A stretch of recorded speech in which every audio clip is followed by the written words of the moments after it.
the Cybersecurity and Compliance Podcast with Craig Petronella. Learn about the most current IT security threats in ransomware, phishing, business email compromise, cybercrime tactics, cyber heist schemes, social engineering scams, as well as hints and tips from leading professionals to help you prevent hackers from penetrating your network and dropping ransomware or malware payloads. This podcast will arm you with the best info to defend your network against the latest cyber crimes. Don't forget to like and subscribe. And now, here's your host, Craig Petronella. Welcome, everybody. Introducing you to a new podcast today. We've got a guest. His name's Parker Stanley. Go ahead, Parker, introduce yourself, please. I'm Parker Stanley. I've been in cybersecurity for a few years now at federal government, municipal government, private company. Seen all sorts of things. Which is exactly why we invited you on. That's right. Mostly we want to know how you sleep at night. I don't. Yeah. All right, Erin and BJ, you want to introduce yourself? My name is Erin, and I am project manager here at Petronella Tech. I've been working with Craig off and on since 2013. Craig is when I started doing work for you. It's been a while now. Gosh, isn't that crazy? Yeah. Time flies. Yes, especially when you're having fun. Yeah. And this is BJ, and I just love talking about this stuff. So my passion is AI and machine learning. That's my current passion. Yep. And today we decided to talk about, actually it was BJ's idea, to talk about how people's bad cybersecurity hygiene not only impacts them, but it can impact everyone around you. And I think that's often something that's overlooked or not really thought about. It's one thing if it's like your computer gets hacked, if you're responsible for your friend or your loved ones getting hacked, that can be huge. And in a business setting, your clients getting Absolutely. their data compromised. Yeah. So the idea came to me. It wasn't my idea. I can't take credit. The idea came to me. I was standing there getting ready to cook something, and on my Echo Show, Alexa popped up a news article that said that an online news site had passed malware to its readers. And I guess they had been hacked and they didn't know it. And so everybody that was reading their articles was catching whatever payload was intended for their readership. So it got me thinking, and I was like, we work with contractors in the defense industrial base that contract for the DoD, and just thinking about how they talk about island hopping and stuff. And I was like, well, this is interesting. This is something that needs to be talked about, because as much as people may not feel motivated to tackle cybersecurity just because it's not fun, it's not cheap, it's not easy, but it's so critical. And when you think of it in that way, I'm sure that Craig and Parker have lots of examples of things they've seen, but it just brings it to a different awareness, because it's like, really, those things island hopping is very real, and all it takes is one weak link. Can you maybe explain island hopping? So Craig could probably explain it better, but it's just a term that they use, especially for people that are in the same supply chain. So like, for example, there's 300,000 contractors in the defense industrial base, and then who knows how many vendors and subcontractors, but they're all connected because of the systems they use and different tools that they use and things they log into. And so it's just one big ecosystem. And so the term island hopping describes, like, if a hacker was to breach one area of that supply chain and then plant the right payload or the right malware, it could then spider. And I think Parker had an example of something like that, but it could spider then through that network, through that ecosystem. Yeah, said. So it's very similar to what happened with Target. You remember the Target breach? So with Target, the HVAC vendor was hacked. So rather than hack Target directly, they went through the weakest link. In this example was the HVAC vendor, which was a close partner. And that's how they dropped a keylogger. Huh. And what was the example you were talking about, Parker? I've seen before where you'll get a malicious email, but it's coming from a company that you've worked with before, even a user that you've worked with daily for years, but they got compromised, and then the attacker sends out the attack to everyone in their address book. And then whoever gets compromised from that, they'll send it to their address book, and it just blooms out to everybody. Talk about a blooming onion, right? Oh yeah. Yeah. So if you like draw on a whiteboard, the nucleus is the main company. So if we keep Target as the example, Target in the center, the vendors of trust. So we got an HVAC vendor, might have an electrical vendor, might have some kind of contractor for organization to help develop new and build new Target stores. I think FireEye was contracted. I don't know if they're still with Target, but that was the company that Target was using for cyber, I think, at one point or another. So my point is you draw this picture of how the main company connects to their trusted vendors. And then what the hackers do is they scan all and try to find the weakest link. What's the path of least resistance? How do we get in? And that's what the whole island hopping. That's like a whole new, like that category. Because I just heard this term island hopping like late last year, I think. And I think it was part of the CMMC. Yeah, I'm sure it was. I learned that term island hopping. And if you really think about it, if you step back and picture what you just described, Craig, it's a whole new level of threat for the big companies, even the ones that have excellent security and all the best equipment, all the best tools. How many contractors and subcontractors and vendors are they affiliated with? And then how risky is that? That's a whole new level of possible threat. That's what's, interesting too. So you've got the example that you're painting the picture around, PJ. You've got like typically the smaller defense contractor, which is in the lingo usually called a sub. And then you got the bigger defense company that's usually the prime or the main contract holder. So you've got those two that are very close cogwheels together to get things done. And then you've got outside vendors. Maybe that small defense contractor is using a managed service provider or an IT company or an IT guy. All of these connections are different little islands that all in the whole thing, the whole chain has to be secure. And you could even take it down to the consumer level. You might have a credit card. Maybe you use a Visa, MasterCard, American Express, whatever. Maybe you have more than one. Each of these credit card companies are little islands to your identity. You got a mortgage. That's another company that has your PII, your personal identifiable information. Maybe you bought a car and they have your information too. So you've got like this thing, usually it's a credit report, right? That shows you how your credit history is built and the profile that makes you. But the scary part that a lot of people don't look at is how do you score and vet all of those vendors that are however long you've had credit history, all of those little islands of companies that have your information, even the IRS. Wow. So you've got all these little things. So if you look at it, I'm too small, nobody's going to hack me. Hackers don't care. They don't care. They want to hack you, even if you're small, because it's really a question of, do you have good credit or bad credit? Or do you have enough good credit that the hackers can get away with hundreds or thousands of dollars? That's all they care about. Yeah, this opens up a whole new problem, because then it begs the question, well, what if the hackers aren't even after your data? They just want to use you as a staging ground to launch their attack from. That's exactly right. And that's where I was going with Parker's example. He was talking about address books and things like that. So all these islands, these partners, they all have their own ecosystem, their own address books. So if your persona is good enough to be impersonated to then get a bigger payload for the hackers, that's why you may be a target. You may also be a target if you have good enough history to, and I've written about this before in the past, a bad actor might need a surgery, but they might not have health insurance to get the surgery. So they steal your identity because you may have health insurance.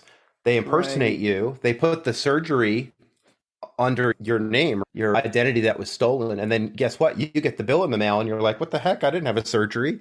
And I wrote about this in my book. And what happened with one guy was he was being harassed nonstop by bill collectors because he's, look, I never had this surgery. This isn't true. And he literally had to go up to the hospital and pull up his shirt and say, look, if I had surgery, I'd have a scar here. Oh my gosh. And with the risks that we've known about for years, you might be targeted to this. But with this threat of people you correspond with regularly it could already be at the point where hackers aren't even looking for people with good credit anymore. That's not even their main target. It could just be they're just scanning for vulnerabilities, just scanning for weak links so that they can enter into an ecosystem.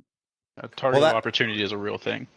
Yep. You just happen to be wrong place, wrong time. And if a hacker uses a software tool or something to run a vulnerability scan or something like that, and they find lots of vulnerabilities, I would assume even if you had crappy credit and this and that, you would still possibly be a hot target simply because you're an easy way in. Yeah, of course, attackers would love to get into Apple or Amazon.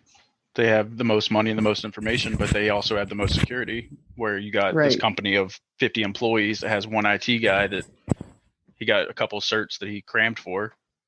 They might not have as much money, but easy target. Well, that's what happened with SolarWinds too. They were able to get into a vendor, and that vendor was exploited or vulnerable. It was a software, right? Didn't they get into a piece of software? With SolarWinds makes agents, right? So these agents are typically software agents, and they're used by a lot of IT companies or even just regular businesses of all sizes to do the remote monitoring, patching, maintenance of their systems, their endpoints. And SolarWinds was breached, and what happened was it bled into the people that were using their platform. So much irony in that. You're going there for solutions, and then instead you're catching the problem. Yep. Didn't they get hit again recently? Besides the initial SolarWinds issue a couple years, or I don't even remember how long ago it was. Well, I remember something about them more recently. I haven't heard of the recent one. That could be true, but the original one was on March 26th of 20. Okay, so it was 2 years ago. I don't know if it was another attack or them finding another vulnerability. It might have just been more from found more yuck. They weren't even aware of at the time. It's so interesting because even like with COVID, we all learned how connected we are. Right. It spreads like wildfire. And you're starting to see a similar picture emerge when you talk about cybersecurity. Is any island separate from the others? When you factor in things like cookies and IoT devices, ISPs themselves, is any island actually separate from the rest? Or is the whole cyber space one ecosystem with lots of different moving parts? And if you get hit like SolarWinds did, people make sure your island is separate from theirs. One thing people also don't take into account is your reputation after the fact. I don't know a single person who at this moment is willing to work with SolarWinds if they aren't already. And that's crazy because that could have happened to anyone. But you're right. It comes with a huge toll on the relationship. And these are all things that people don't think of until after the fact. Think about mathematics with least common denominator. If you put that thought on to cybersecurity, what are some things in common that pretty much everyone uses? And what if something like that was embedded somehow at the supply chain top of funnel? I'm just thinking out loud, but something like an Apache license software, the document itself that's on every device that has these Apache licenses, something at that core level that almost all devices have. Like the issue with Lenovo machines a few years ago. Oh. Or the issue that Intel was having, people discovered was a vulnerability in their processors for years. Yep. I don't know everything you guys know about the actual computer itself and how it works, but what if there was a way to breach something that happens on every machine, like a low battery pop-up, like you have 10% battery left? What if something like that could somehow be targeted? And the little toast pups that Windows will send you, people will get pop-ups right there that it's an actual Windows pop-up, but it's coming from a cookie you got from some website that says you're infected. If they just made them look more believable, they would probably get more clicks. But or if they get it to the right place. As things become more connected, it's so dangerous because you have the whole Internet of Things. What's the number now, Craig? Do you know? I think a few years ago we heard, what was the number, like 50 billion devices on the Internet of Things? Oh, I could just do a quick search. It changes every second. Yeah, but if you think about that, as things become more connected, risk involved is that much higher too. To answer your question, BJ, there's projections of 1.3 billion by 2023 as far as IoT. Wow. Okay, billion. Well, I guess that is a lot. What's also interesting is it says that's the 1.3 billion projected subscriptions. That's subscriptions by 2023. The number of connected devices in 2021, they say, is predicted to hit 46 billion. Oh my God. Okay, here's a really relevant current example that you guys may not have even heard of yet. So I use this app called IFT. I don't know if you heard of it. It's an automation app, and you can program a lot if you're into automated home and stuff. You can program a lot of your smart devices in your house to work together and to link to other platforms like Alexa, Google Assistant. I've been using this app and I've been running these automations and trying to link a lot of this stuff in my home and my devices together. Just yesterday, I started getting all these emails that some of they call them applets, the automations that you set up, that all my applets were being turned off. I'm like, what's going on here? They're all getting turned off. I was at the point where I felt really happy. I'm like, wow, this stuff's really flowing. It's really working well. All my automations are just executing perfectly. And I was starting to feel really good about it. And then I started getting all these emails that they're all being turned off. For example, every time I play a song on Spotify, it was logging that to a Google Sheets document. Well, anyway, I didn't know what was going on. I kept trying to turn them back on, and then they would just get returned back off. I Googled it and found that other people were having the same problem. It was on Reddit. This just started yesterday or maybe 48 hours ago. And everybody's getting these error codes from Google, error 400 on any automations that link to Google or Google Assistant or anything. They're getting all these error codes and nobody knows why and doesn't know why. And it just got me thinking, I was just playing with it. But I have these long sheets of all my songs that we're playing, and a lot of automated activity. And I'm probably one of the lower end users on these apps, but some people have this stuff set up to such a degree. You think of all the connections, and so for some reason, these started to turn off recently, but how fast something can spread through an app like that. You're right. And it's similar to what happened with the whole SolarWinds thing. Malicious code was injected, and then that was in that ecosystem got the update, but the update was bad. So that's where it balances out. I've talked about this before too. You've got all these apps on your phones, you've got all these computer softwares on your computers, your endpoint, and you're trusting all of the vendors that have made these apps for you to do their security updates. But if you picture it as a house, every one of them is a window. So if a hacker were to break through that window, that's how they compromise and that's how they escalate. That's another illustration that you brought up. That software, all those people that use that are all... Yeah, there's some problem. Something happened to turn off the functionality, the linkage between these different platforms. Something happened recently to make this be the case. But all of those things that were running, the people that are using this one app had 5 million downloads. Just these people using this one app are linked to so many things. I'm linked to Google Calendar, Gmail, Google Assistant, Alexa, all these things. And I'm one of these 5 million people. You can just start to see this picture emerging, and you start to think about cookies, all the cookies that are there in the background. We don't even really ever think about that. We have the conscious connections we make. I'm going to do business with this company, and I'm going to choose to click on their links and open their emails. But what about all the stuff that we're not even consciously aware of, the stuff in the background, all the cookies and the different pathways and stuff that we're not even thinking about? Yeah, exactly. Another thing that I think about is when we have potential clients, for example, that are like, yeah, I know I need to get this done. We don't have time to focus on it, or excuses. But when it boils down to is that that's really selfish.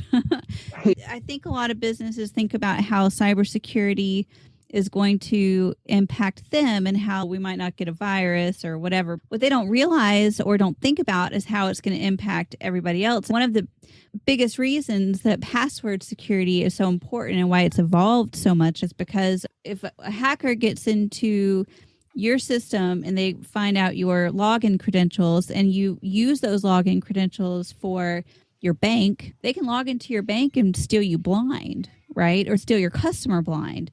And it's such a myopic and selfish way to think about things when in reality, everybody knows the internet is connected and you're only as strong as your weakest link. If you do have a vendor or you use somebody that doesn't have strong cybersecurity, that could really hurt you.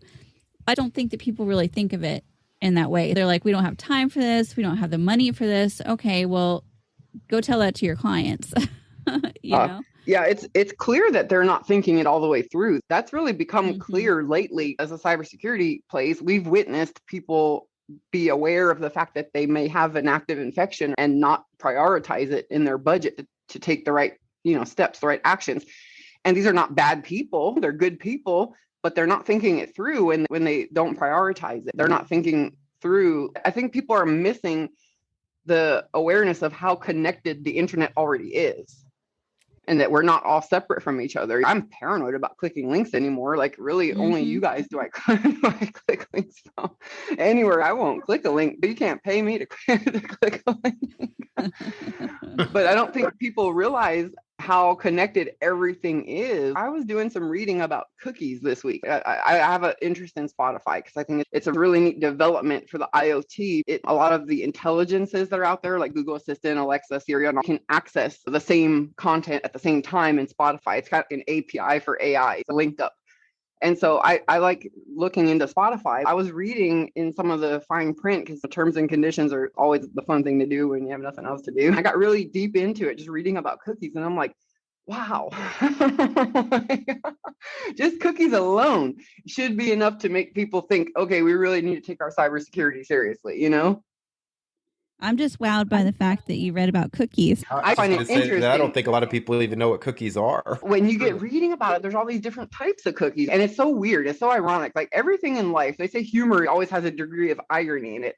And I think that's true with just about everything. If you think about the purpose of cookies was for, I call it big tech, but I guess it would be trying to make a buck off people using their platforms, right? So cookies are there to be able to track and glean intelligence on the user and present them targeted marketing and see what platforms they use. So, you know, all this stuff to gain data on your users so that you can then use that data to your advantage. So that's like the point of cookies. But when I started reading about the cookies and the different types of cookies and what they're capable of doing and how far their reach is, I was like, oh my God, like this right here, just this advertising avenue of cookies and what they're capable of. Weaponized, and cookies literally could sync the web. They're everywhere, like they're literally everywhere, and they're actually described as a piece of technology. Like cookies falls under technology, like it's actually a thing. Yeah, but people love it. They love having the passwords saved while their pages look the same every time they log in. Isn't that the truth? That's the. I don't think there could have been a better response to that whole thing I just said. Yeah, that's exact. That's the state of things, right? Anything convenience, in my experience personally, convenience is almost always the exact opposite of security. Right. I've been saying that. Have I not been saying that, BJ and Craig? Yeah. When I talk about one of the reasons I like one of our vendors, Gatekeeper, and even our other like big vendor, Blue Shift, they actually are. I guess I like companies that marry efficiency and security, because you're exactly right, Parker. Usually if it's convenient, then it's not secure, and if it's secure, it's not convenient. Yeah, and this is like a double-edged sword. Like Parker's so right that people love it, and that's why it exists. Yeah. But this is like a double-edged sword because it puts these cookies that are actual pieces of technology all over the web and in everybody's devices, pretty much, with all over the internet. Like you might as well say in the background, the IoT is already connected by cookies. But then it's like a double-edged sword, because not only is that true, but then you also have the people, like the big companies that put out the cookies for monetary value. Then it's, wow, could this end up being, this could backfire on them? You know what I mean? The whole thing is just, wow, you can really this whole issue for quite some time and still be wondering. Yeah. And I think too, Parker, probably in your experience, most people, I would say, tend to choose convenience over security. And that's probably one of the reasons. No, users will choose security every time. I trust them. Yeah. Yeah. And then the big tech guys will choose collecting big data over making sure that those barriers are in place so that island hopping and infections can't happen. But through the overusage of cookies, big tech has probably put themselves in a vulnerable spot. I don't know. Could you explain that? If you just reverse engineer the thought, these cookies are pieces of technology, and there's different types of cookies and there's different things they do, but they're basically like a form of intelligence, because they're not like, they're processing information, and they're like, these cookies are actually like little bots, the way I envision it, basically, because they're programmed to do certain things. They perform certain functions. And so there's a degree of intelligence there because they're customized, to do certain functions, certain tasks, and they have certain boundaries, and they follow these rules. So anything that's capable of following rules and performing functions has a degree of awareness or intelligence to it. These, if you just call them like cookie bots, like they're everywhere. And if somehow something was to link all these, right? Like, just let's say, use an example of AI itself. If AI was gathering all its members and gathering itself to prepare to become autonomous, like, what if it was to tap into all this technology of these cookies everywhere?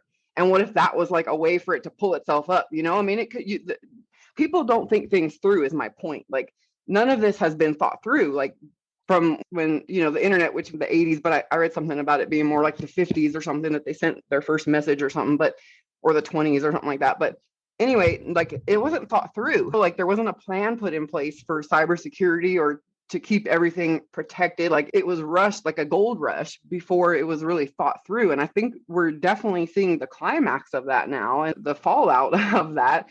And then when you think about even a bigger picture, like, you hear lately about stuff about global satellite internet and stuff, and it's like taking it all the way, like looking back from the start of all this to where we're at now. And if we've learned anything at all, I would say we should have learned that cybersecurity should be the number one priority, and it's still not the case because it's not convenient and it doesn't make money. It will never be the first thing thought of. It's like when the first car was made, there was no seatbelts.